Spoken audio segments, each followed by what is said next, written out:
नमस्कार। औद्योगिक प्रशिक्षण संस्थानों के व्यवसाय refrigeration and air conditioning technician के सैद्धांतिक विषय की पाठचर्या में अंकित कॉमर्शियल एसी व्यावसायिक एसी प्रसंग पर आज मैं आपको प्रशिक्षण प्रदान करूंगा। व्यावसायिक एसी, कॉमर्शियल एसी वे एयर कंडीशनर जिनका प्रयोग व्यावसायिक कार्यों में किया जाता है व्यावसायिक एयर कंडीशनर कहलाते हैं।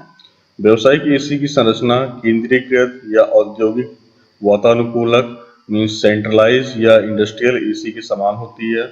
व्यावसायिक एसी की क्षमता सेंट्रलाइज या इंडस्ट्रियल एसी की अपेक्षाकृत उच्च होती है। नेक्स्ट चलिए जानते हैं कि इसकी आवश्यकता क्यों पड़ी। व्यावसायिक एसी की आवश्यकता, नीड ऑफ कॉमर्शियल एसी। उद्योगों में तापमान, आर्द्रता एवं वायु स्तर को नियमित करने के लिए तथा उत्पादन इकाई में उत्पाद से वातावरण का अनुकूलन करने के लिए व्यावसायिक एसी या केंद्रीकृत या औद्योगिक वातानुकूलक की आवश्यकता होती है।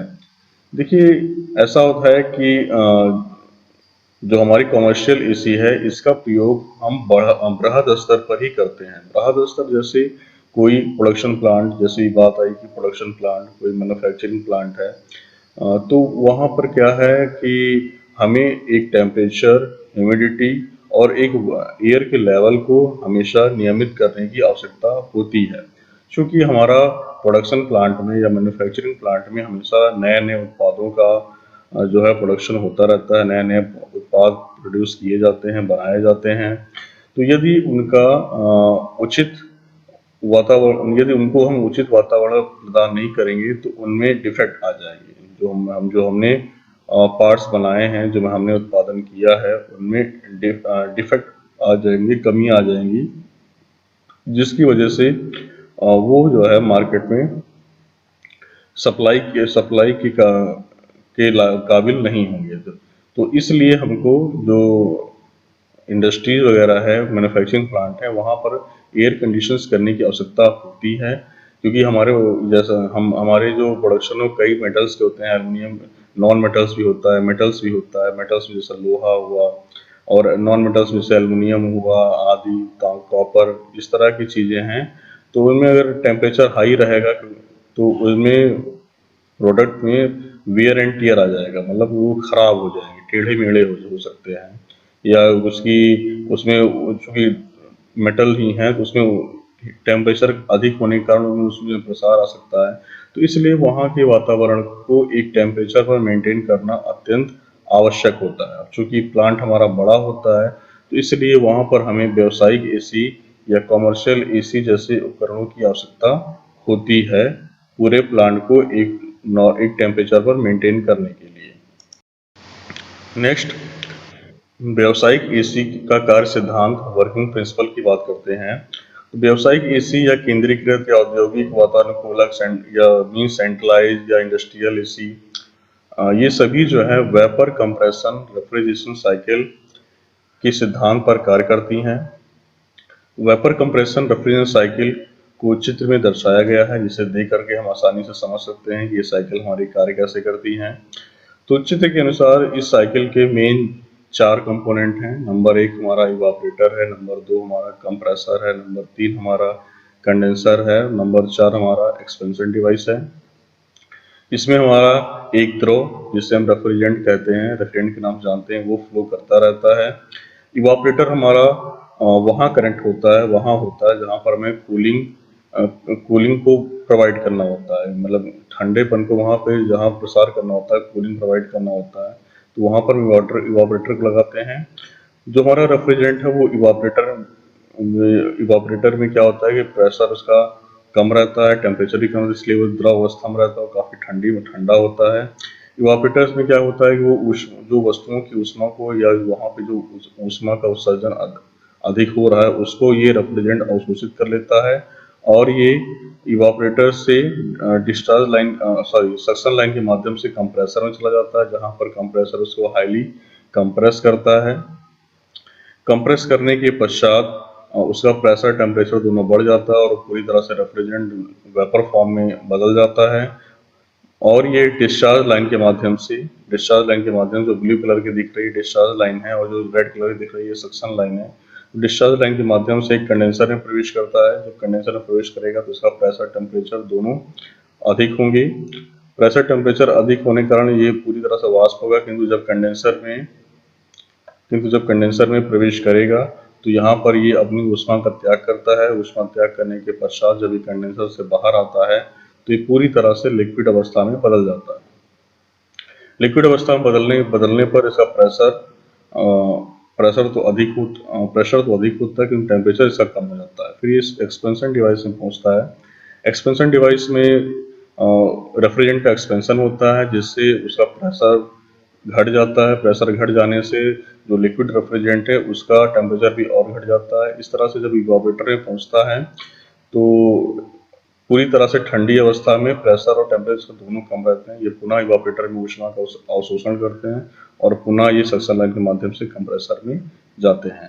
तो इस तरह से कॉमर्शियल एसी का जो वर्किंग प्रिंसिपल है पूरा इसी सिद्धांत पर लगातार कार्य करता रहता है और कूलिंग इफेक्ट लगातार हमको प्रदान करता रहता है। नेक्स्ट कॉमर्शियल एसी की संरचना की बात करते हैं, कंस्ट्रक्शन की बात करते हैं। तो कॉमर्शियल एसी जो है वो दो इकाइयों से मिलकर बना होता है। आंतरिक इकाई में इवापोरेटर, एक्सपेंशन डिवाइस एवं ब्लोवर सम्मिलित होते हैं, जबकि बाह्य इकाई में संपीड़क मीन्स कंप्रेसर, संघनित्र मीन्स कंडेंसर व फैन सम्मिलित होते हैं। आंतरिक इकाई को औद्योगिक क्षेत्र के अंदर स्थापित किया जाता है, जबकि बाह्य इकाई को खुले वातावरण में स्थापित किया जाता है। जैसा कि नाम से ही है आंतरिक और बाह्य, तो आंतरिक मीन्स कि वो इंडोर यूनिट के भीतर, जैसे कि अभी हमने जाना कि इंडोर यूनिट के भीतर हमारा इवापोरेटर होता है। क्योंकि अभी हमने इससे पहले वेपर कंप्रेशन साइकिल के बारे में जाना। वेपर कंप्रेशन साइकिल में जो है मुख्य 4 कंपोनेंट के बारे में जाना है। पहला इवापोरेटर, कंप्रेसर, कंडेंसर और एक्सपेंशन डिवाइस। तो उसमें जो इवापोरेटर और एक्सपेंशन डिवाइस है ये जो है एक ब्लोवर के साथ हमारे आंतरिक इकाई में असेंबल होते हैं, आंतरिक इकाई में फिट होते हैं। और वेपर कंप्रेसर साइकिल के अन्य दो कंपोनेंट जो कंप्रेसर है, कंडेंसर है, ये एक फैन के साथ बाह्य इकाई में क्या होते हैं कि ये जो है असेंबल होते हैं, बाह्य इकाई में ये सम्मिलित होते हैं। तो इस प्रकार आंतरिक इकाई को इंडस्ट्रियल जो औद्योगिक क्षेत्र है उसके अंदर जो प्रोडक्शन एरिया है, जो प्रोडक्शन फील्ड है जहाँ प्रोडक्शन हो रहा है उसके अंदर हम स्थापित करते हैं। और जो बाह्य इकाई हो उसको हम हमेशा खुले वातावरण में हम स्थापित करते हैं। तो खुले वातावरण में स्थापित करने का कारण यही है क्योंकि कंप्रेसर के बाद जब रेफ्रिजरेंट हमारा कंप्रेस होगा, कंप्रेसर के बाद जो रेफ्रिजरेंट हमारा कंप्रेस होगा तो कंप्रेस होने के पश्चात वो कंडेंसर में जाएगा, जहाँ पे वो रेफ्रिजरेंट क्या करता है, ऊष्मा का त्याग करता है। तो ऊष्मा का त्याग करता है तो इस ऊष्मा को हमें एटमॉस्फेयर में, वायुमंडल में निष्कासित करना अत्यंत आवश्यक होता है। तो इसलिए हम एक फैन का यूज करते हैं जो फोर्सफुली, बलपूर्वक जो ऊष्मा है उसको वायुमंडल में निष्कासित लगातार करता रहता है। तो इस प्रकार ये कॉमर्शियल एसी इसी संरचना पर आधारित होती है और इसी संरचना के आधार पर ये कार्य करती रहती है। चलिए नेक्स्ट, केंद्रीकृत या औद्योगिक वातानुकूलक के प्रकार, टाइप्स ऑफ सेंट्रलाइज या इंडस्ट्रियल एसी। पूर्व में अभी हमने जाना कि जो हमारा कॉमर्शियल एसी है वो केंद्रीकृत या औद्योगिक वातानुकूलक के समान ही होती है। मीन्स जो हमारी कॉमर्शियल एसी है, व्यावसायिक एसी है, कॉमर्शियल एसी है, वो सेंट्रलाइज या इंडस्ट्रियल एसी के समान ही होती है। तो इस प्रकार हम यदि इसके बारे में जानेंगे, औद्योगिक सेंट्रलाइज या इंडस्ट्रियल एसी के बारे में जानेंगे तो निश्चित तौर पर हम कॉमर्शियल एसी को अच्छे से समझ सकते हैं। तो इस प्रकार कॉमर्शियल एसी या मीन्स सेंट्रलाइज या इंडस्ट्रियल एसी को निम्न 2 भागों में बांटा गया है। इसमें 2 भागों में बांटा गया मीन्स इसके 2 प्रकार हैं। इसके 2 प्रकार कौन कौन से हैं? पहला हमारा प्रकार है प्रत्यक्ष एक्सपेंशन प्रकार मीन्स डायरेक्ट एक्सपेंशन टाइप, और दूसरा प्रकार हमारा है चिल्ड वाटर टाइप। पहला प्रकार हमारा है डायरेक्ट एक्सपेंशन टाइप और दूसरा हमारा है चिल्ड वाटर टाइप। चलिए इन दोनों प्रकार के बारे में विस्तृत तौर पर अध्ययन करते हैं, विस्तृत तौर पर जानते हैं कि ये क्या होती हैं। तो कमर्शियल एसी या सेंट्रलाइज एसी के पहला जो प्रकार हमारा है डायरेक्ट एक्सपेंशन टाइप, इसमें क्या होता है, इसमें एयर हैंडलिंग यूनिट की सहायता से स्थान विशेष पर ताजी ठंडी वायु प्रवाहित की जाती है। इसका प्रयोग लघु उद्योगों के लिए किया जाता है। इस एसी में, इस कमर्शियल एसी या सेंट्रलाइज एसी में एएचयू बहुत ही इंपॉर्टेंट रोल प्ले करता है। पूरे पूरे स्थान विशेष पर एएचयू डक्ट के माध्यम से जो एयर कंडीशंस हो रही है, ठंडी वायु प्राप्त हो रही है, ताजी वायु प्राप्त हो रही है, उसको डक्ट के माध्यम से पूरे प्लांट में, पूरे स्पेस में, पूरी जगह पर सर्कुलेट करता है। अब एएचयू की बात करते हैं तो एएचयू जैसा इसका नाम है एयर हैंडलिंग यूनिट, तो ये कुछ इस तरह कार्य करता है कि ये एक तो रिटर्न एयर, आउटडोर एयर और सप्लाई, ये तीन एयर इसमें होती हैं। जैसे रिटर्न एयर की बात करते हैं तो रिटर्न एयर वो एयर है जो जो किसी मतलब जो इंडस्ट्रियल प्लांट से हमारी आ रही है एयर, जो कि गर्म होगी, वो हमारी रिटर्न एयर है, जो कि फिल्टर होने के बाद कंबसन मिक्सिंग चैम्बर में पहुंचती है। इसी प्रकार आउटडोर एयर से हमारी आती है। अब आउटडोर एयर आ रही तो अपने साथ अवांछनीय पदार्थ लेकर आती है, तो वो क्या करती है, फिल्टर होने के बाद मिक्सिंग चैम्बर में पहुंचती है। तो इस मिक्सिंग चैम्बर में दोनों रिटर्न एयर और आउटडोर एयर आपस में मिक्स होती हैं एएचयू के भीतर। और एएचयू के भीतर जो है एक हमारा ब्लोवर लगा होता है। ये ब्लोवर ही एयर को फोर्स करता है, बल प्रदान करता है सर्कुलेट होने के लिए। तो इसी एएचयू के भीतर ही हमारा इवापोरेटर कॉइल होती है, जो कि इवापोरेटर कॉइल में हमारा लिक्विड रेफ्रिजरेंट फ्लो करता रहता है। इस प्रकार जब ये वायु इवापोरेटर कॉइल से पास होती है तो वहां पर ऊष्मा का आदान प्रदान होता है। रेफ्रिजरेंट हमारा ऊष्मा ग्रहण करता है और वायु जो है ऊष्मा का त्याग करता है। इस प्रकार जब वायु ऊष्मा का त्याग कर देता है तो वायु ठंडी हो जाती है, जिससे फ्रेश एयर के तौर पर जो हमारा इंडस्ट्री है, जो हमारा मैन्युफैक्चरिंग प्लांट है, प्रोडक्शन प्लांट है, वहां पर हम इसको सप्लाई कर देते हैं। तो इस तरह से हमने देखा कि एएचयू जो है पूरे एयर के सर्कुलेशन के लिए इम्पोर्टेंट डिवाइस है, बहुत महत्वपूर्ण रोल प्ले करता है ये।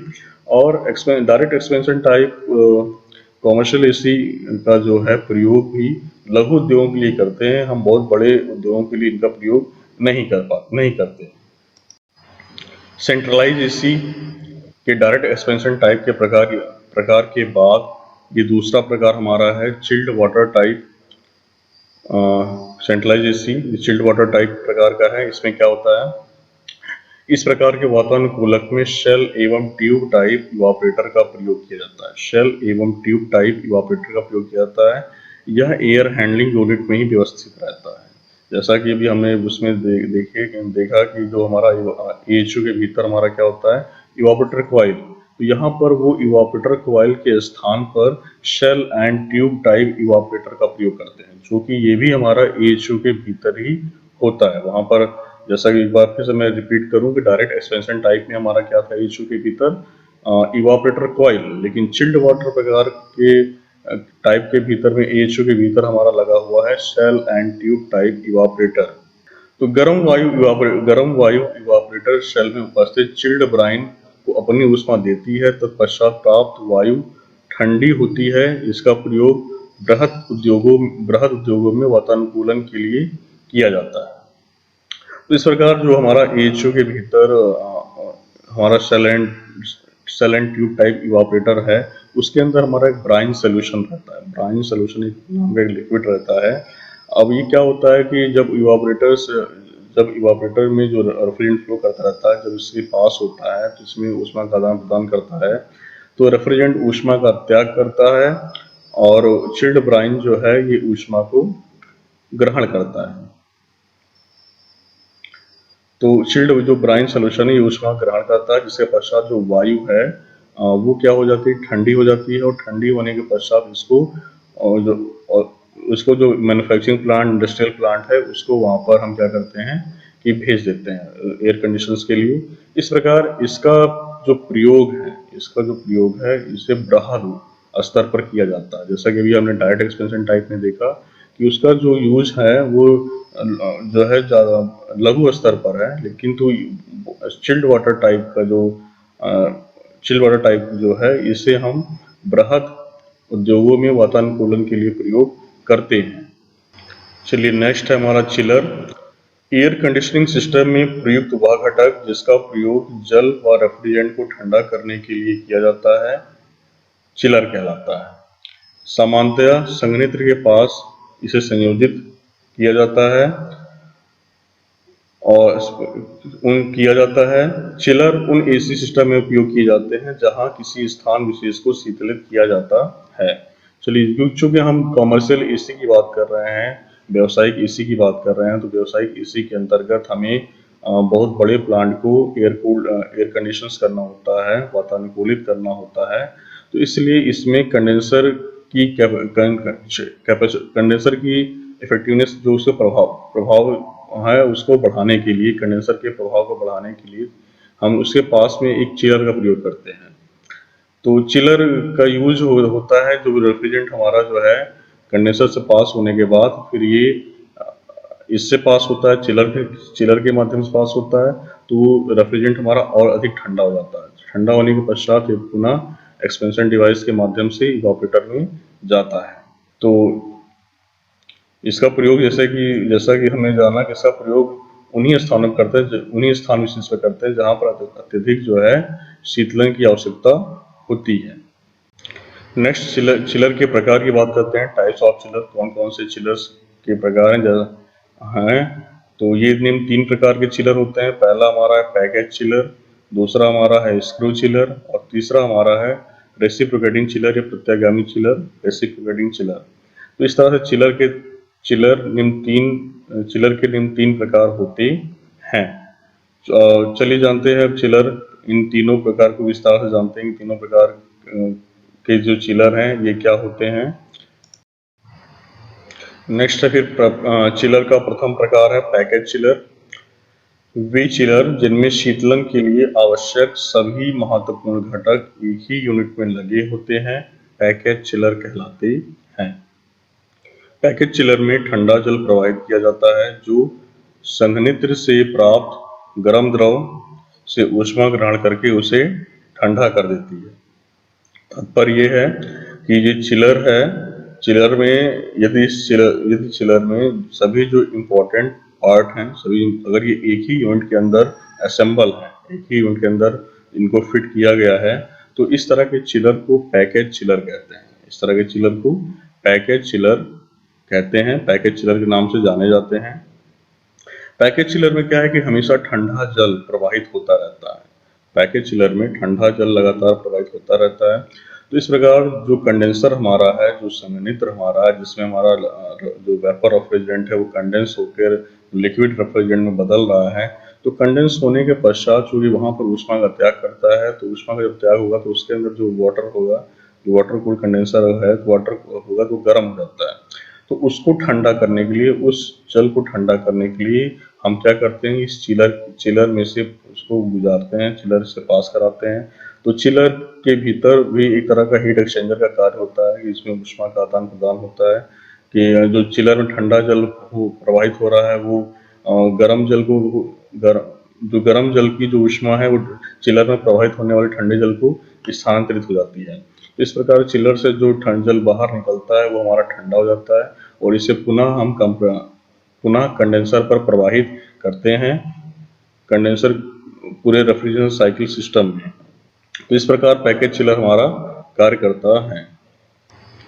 स्क्रू चिलर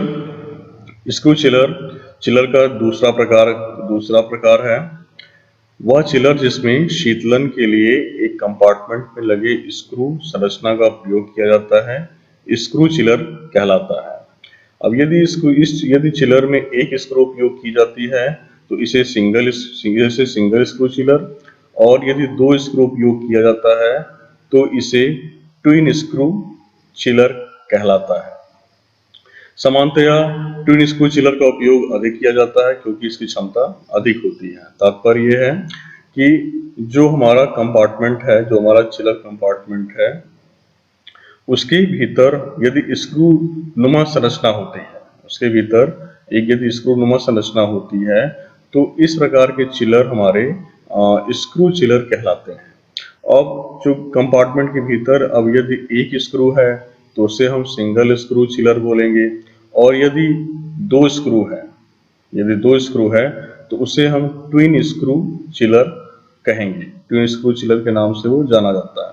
सामान्यतया true screw chiller twin screw chiller का ही प्रयोग करते हैं, क्योंकि आवश्यकताएं हमारी अधिक हैं, अधिक मात्रा में कूलिंग करना होता है, क्योंकि कॉमर्शियल एसी का पार्ट है ये।